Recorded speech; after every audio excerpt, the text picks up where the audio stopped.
Vējš. Saimnieks piedarbā vētīja. Vējš tik stipri pūta, ka viņš viens netika galā, bija jāsauc sievu palīgā saslaucīt pelavus. Te uzreiz vējš sāks niķoties. Iegriežas te uz vienu, te uz otru pusi, lēkā šurpu turpu, nepūš vairs tieši pie darba durvīs, bet atmetas pret piedarba galu un beidzot norimst pavisam. Saimnieks nolēma, metīšu mieru. Cita darba man pat labāk tik un tā nav. Iešu uz krogu, varbūt tur no ceļiniekiem dzirdēšu, kad varētu gaidīt vēju, atkal iegriežamies. Un īgni pakšķinādams pīpi, viņš devās uz krogu.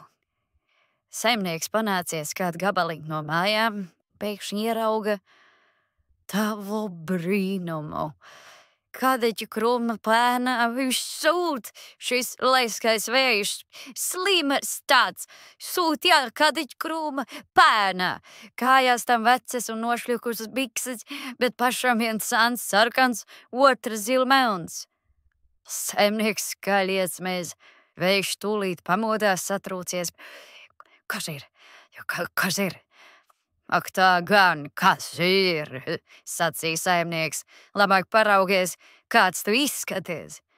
Skaidrā dienas laikā kadiķa krūma pēnā sust, kājās veces un nobrukušas bikses, darbu strādāt nevīžo, bet pašam viens sans sarkans, otrs zilmelns.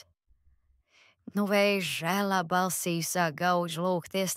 Mīļo labo saimnieku, nu nerunā tik skaļi, var gadīties, kāds to padzird.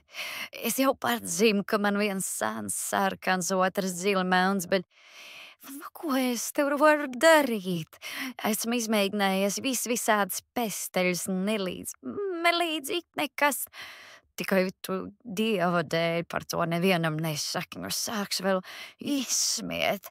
Ej atpakaļ uz mājām, es tev pūtīšu pie darba durvīs tik daudz, cik gribi, un tik stipri, kā gribi, un tad, kad gribi.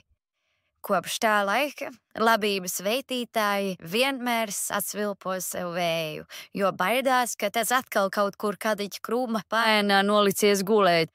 Kājās tam veces un nobrukušas bikses, bet vējš paklausīgi pilda savu pienākumu. Viņš arī tagad negrib, lai kāds uzzinātu, ka viņam viens sans sarkans, otrs zilmelns.